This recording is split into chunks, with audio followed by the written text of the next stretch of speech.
So how was growing up for you in the village anyway? How was it? On reflection, it was good. Was it? Yeah, and I think maybe at the time, well, you couldn't compare it to anything because that's all you knew. You know, you were born in the village, you grew in the village, you went to the village school, the village church, you knew everybody in the village, the good ones, the bad ones, the elders, and it was good. Yeah. What school? All right, you know, 'cause I think when we spoke last time, and you did mention about schooling, right? Are there, or is there, any teachers, any significant people that you can remember from your time growing up? One at the school, there was a teacher, Teacher McLean, who was phenomenal, awesome. He was headmaster, but he was everything. You could call him the head cook and butter washer. Okay. He was so skilled, and what was really good about Teacher McLean, he saw the potential in all of the children. Everyone, Yes, almost. even the naughty ones. Oh, yeah, I wasn't naughty then. I didn't say you were, you know. I mean, I don't know why you're being defensive here. Yeah. I may have had a fight with my elder brother once at school, but Really? yeah. Oh, Trevor, Rocky. I lie. Tell me, no. Well, just quickly, because he was older, yeah? He still is older as well. Well, and at the time, they used to use the children, the older children, as kind of monitors at the school to kind of help the teachers to kind of control. Okay. And Trevor, he was one of the ones at the time. So because he was in control of the class or watching us, I thought, well, he's my brother, so I can get a blind. And when I had to sort him out proper, he shocked me. Ask him about it when you see it. I feel like you're calling him right now and asking him about it. He's probably gone for a walk, feeding the ducks at the moment. That's his daily task. Yes. Okay. So, but really, with Teacher McLean, even the children who weren't academic, he kind of taught them practical skills, such as upholstery, carpentry. This man, he was so talented. He was a genius. He really was.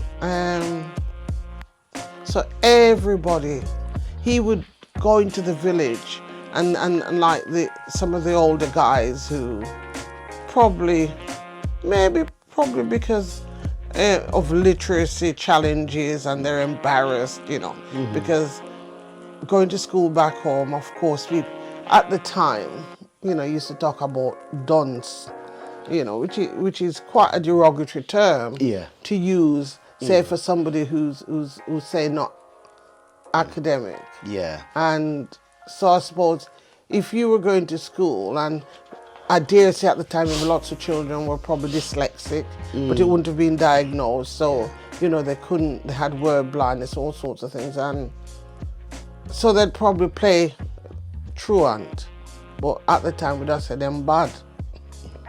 But he would go and go to the village and take them off and bring them back to the school to teach them skills, carpentry, upholstery, very, very practical stuff. So that would then, you know, give them a skill which they could use.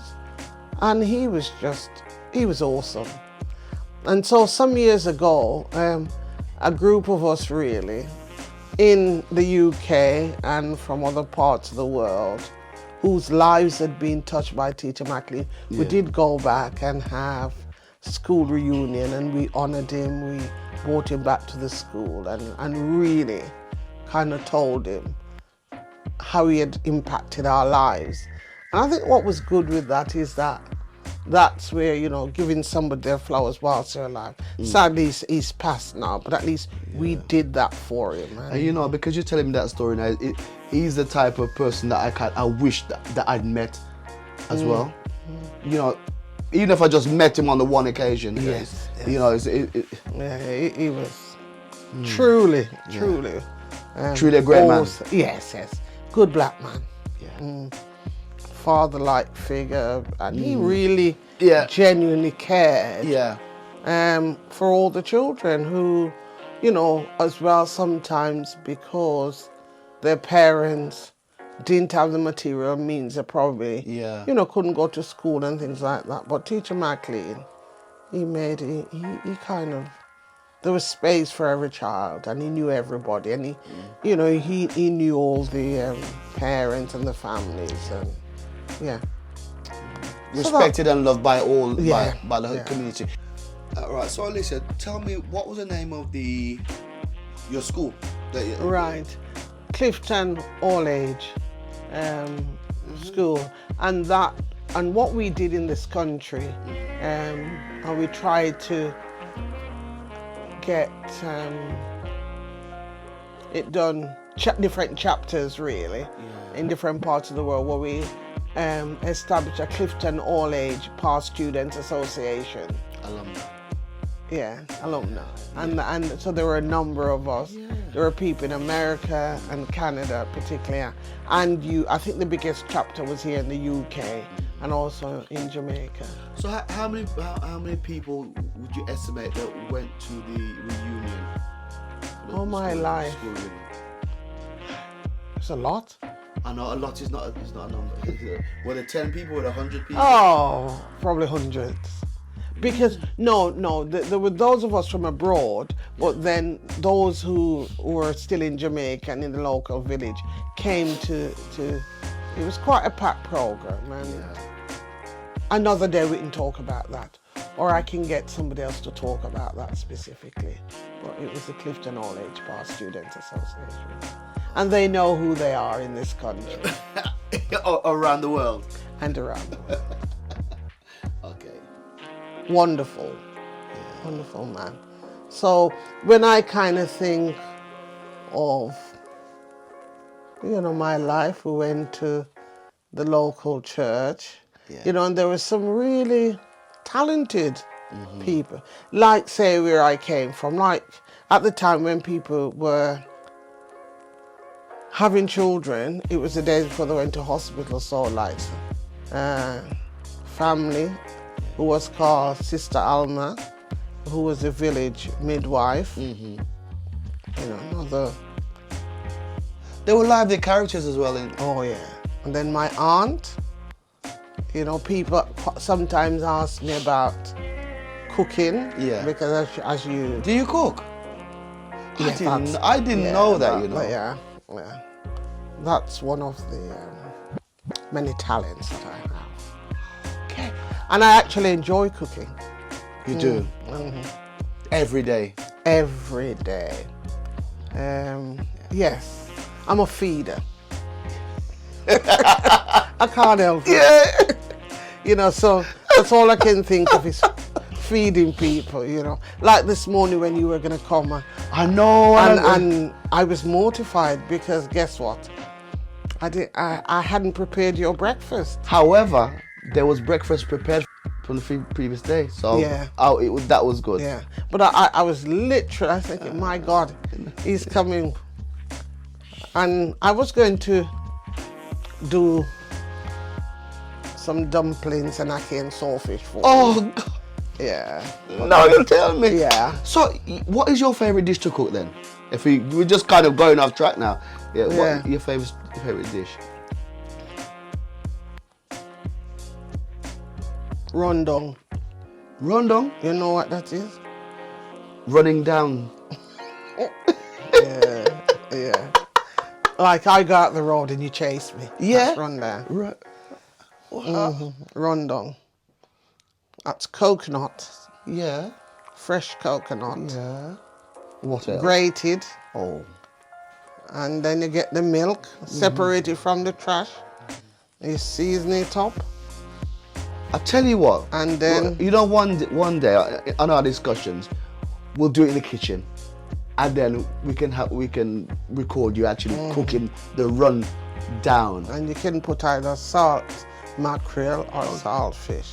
Authentic dish. Wow. That's one of my favorite. You don't see that in Tesco's on the shelf, do you? I don't know, I think, Did they you try know, it? when Levi Root started doing his sauces, I did see one of the bottles says rundown. So I thought, let me try it. The verdict's still out. It's my brethren, you know. I'm not saying anything, I'm just saying, I've just told you. I know, the but you know, authentic- I say everyone's my brethren, so Yeah. you know, I don't have to meet you to be my brethren. So. Yeah, so Okay, so that's your favorite dish to cook is rundown. I don't cook it often. I know. And oxtail. Oh, That's yeah. another. I know you don't like oxtail. What? No one needed to know that. Till today. Yeah. I like the oxtail and butter beans.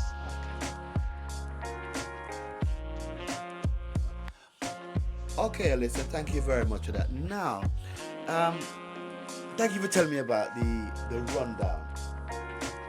Is that I bet you'd like some, wouldn't you? I would love some right now. Right. What? Is it I'll do rundown? some for breakfast next time you come in. That'll be next Tuesday. Next week. In fact, tomorrow morning I'll be here. Okay. I'll get the coconuts. I'll get some coconuts. Oh, wonderful. And I'll do some fried dumplings to go with that. Yes, beautiful.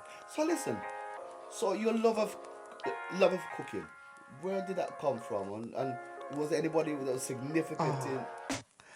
Yeah. I mean, I think that skill 100% goes to my aunt, my late aunt, which is my mom's sister. Although my mom had other sisters, I didn't know any of them. Stop a second. She did have other sisters, Really? but they had passed. So my aunt, Sylvie McFarlane, who we all call Auntie. Everybody. Yes. It didn't matter if it was a blood relative or not. No. It was auntie. Because if you went into the village and you say, I'm here to see Auntie, everybody would send you. There was only one auntie. Yeah, because there was only one big yard. That's where I came from.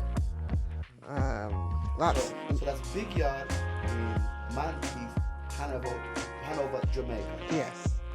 And my auntie was an entrepreneur.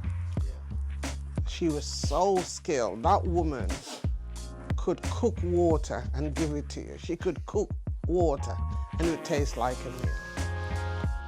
Very, very skilled, very talented. And she was my mom's sister, as I said. Was she the eldest sister? Yeah, she was the eldest sister to my mom. But when my parents migrated to the UK, that was who my two brothers and my one sister, which is Sybil, Okay. Rocky, and the General. Yes. We all stayed behind, as did a lot of other children. It was the norm. So there's nothing unusual about that. We stayed with Auntie. And you know something, Paul? I used to resent the fact that she expected me to cook. Because, you would have to go to school and you'd come back and you'd have to go and fetch the water. Okay, so what age are we talking about here? Well, I came here before I was 14. Yeah, but when you say you used to have to catch water and go to cook, what age are you talking about? From you were able to. When you were small, you carry a small pan of water. Yeah. But as you got The pan gets bigger and heavier. area, because you had to go and get the water from the street. Because even if you had water in the pipes. Sometimes there'd be no water in the pipes, and the pipes would be broken. And at that time, we certainly didn't have water in the house. It was village life. Some people may try to say they've always had. Yeah, but you see now, but now there are people that are making a career out of these things. These are Bear Grylls. People are going and learning to survive. Yeah. And I think, really, as you said, that was the thing about when you grew in that kind of environment. You develop survival skills, you know, because things weren't ready at the touch of a button. But the microwave wasn't there yet. No, we had one. You know, like back in the 60s, when nobody else had a microwave, we did. Yeah, that's called the firewood that you go and get. Yeah. You go and get fire. And yeah, so yeah, but back to Auntie, she was phenomenal. Really beautiful spirit, very kind, very caring, very strict though. Trevor can give you some stories, not me, because I was a good one. You know, growing up, Trevor was quite naughty, really. Was he? Very, very challenging young man. But my auntie, they had a special relationship, and you know, yeah, he had a few slaps. And deservedly or not? Oh, definitely, definitely. But my aunt loved Trevor with a passion, because she only had one daughter, who sadly, who's my cousin Yvonne, who, again, another powerful woman in my life. Yeah. Significant. Yeah, cousin Yvonne. She was auntie's daughter. So we lived, my brothers and sister and I lived with my auntie and her daughter in the family house in Big Yard. Yes. And you know why it was called Big Yard? Because at one time, I mean, sadly the land's eroded now, but at that time we had the biggest yard in the village. Like the space, you know, so the house was set back and there was all this space. So that's why it was called Big Yard. So if you came into the village and you said to anybody, I want to find Big Yard, they knew. That was our postal. That was our postcode. And, you know, I was thinking, the other day I was kind of just reflecting on the village and, you know, thinking of the various postcodes in the village. So, like, say, there was Q-Top, there was Hattie Hill, there was Dundee Pen, there was Rona Castle, Upper Castle. Was it Rona Rock as well? Rock. Crossroad, Hall Town, Ginnard Town. These are all postcodes in the same village. Amazing, isn't it? No, to be honest, it's appropriate. Yeah. Yeah. And this is one small village. I don't think there was 100 and odd houses there, but there's a postcode. So, you know, it's things like and then you go further up as well. Oh, yeah, because you have up Clifton Hill, Clifton Foot.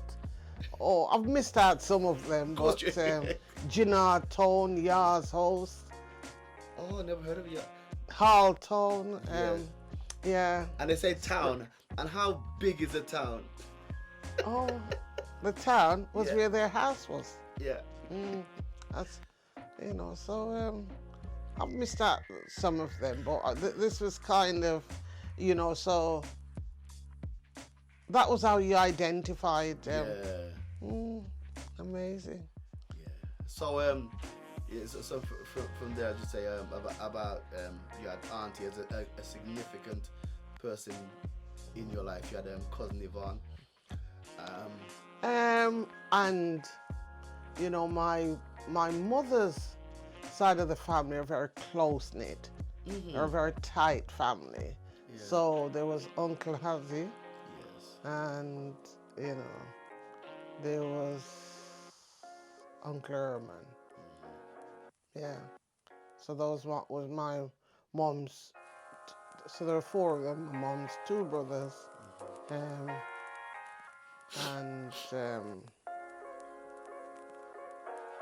one sister. One sister, but a very, very close-knit family in that they genuinely loved and cared for each other. What belonged to one belonged to all, you know. I mean, sadly, they're all now passed, but... and didn't... I'm sure at one point I heard one of them say that before they could actually live together. They could. And coexist quite easily. Yeah. Because I think if something happened, rather than them ending up in confrontation, they would just concede. Somebody would. That's the kind of family they were. Very, very strong. Yeah, never seen that model before. No, I think some of it I think my brothers and I have inherited, and sister, we've inherited some of that. Not quite the same, it's a different environment, but I think it's the closest. And then my father's family, he had the one sister, Auntie Mary, who lived in Kingston. She was a good one. A beautiful spirit. And which part of Kingston does she live? You don't really want to leave at Waterhouse. Or did they call it Tower Hill? Tower Hill, Waterhouse. Yeah, okay. Yeah. And, but I mean, when Auntie Mary lived there, it was, you know, before the situation became so lawless in that area. But my father had 3 brothers. Not very close, you know. Yeah. Not much of a relationship there with them. But the one brother the one uncle by my father's side who I liked and I had a relationship was called Baba Joe. And that man, he was a legend. Yeah. Yeah. Very, very philosophical. Okay. Probably, you know, in terms of, as it was common with a lot of them at that time, not very literate, but when it came to common sense and logic. And you know, one of the times when I went back home, and the one day we were talking, and he said to me, "Girl Pitney, progress brings sorrow." Oh, kind of sense. Because I'm trying to figure that one out, you know. If it's progress, how can it bring sorrow?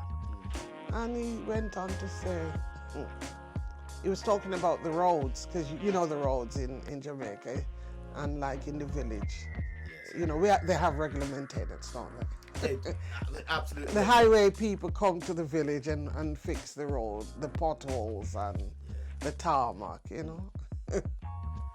But he said years ago, when the road was fixed, when there was not much motor car on it, it would last for years. He said, look at it now. Every minute they fix the road because of the volume of traffic. He said it's progress because we have cars. And he started to talk about how, you know, people would get knocked down by cars and die. And we started to have a long conversation and about many other things, but that was something that... Yeah, Baba Joe's kind of legendary. Yeah. And there's lots of people who hear lots of stories about him. But today's not about Baba Joe. No, and it's not also about them either. No. So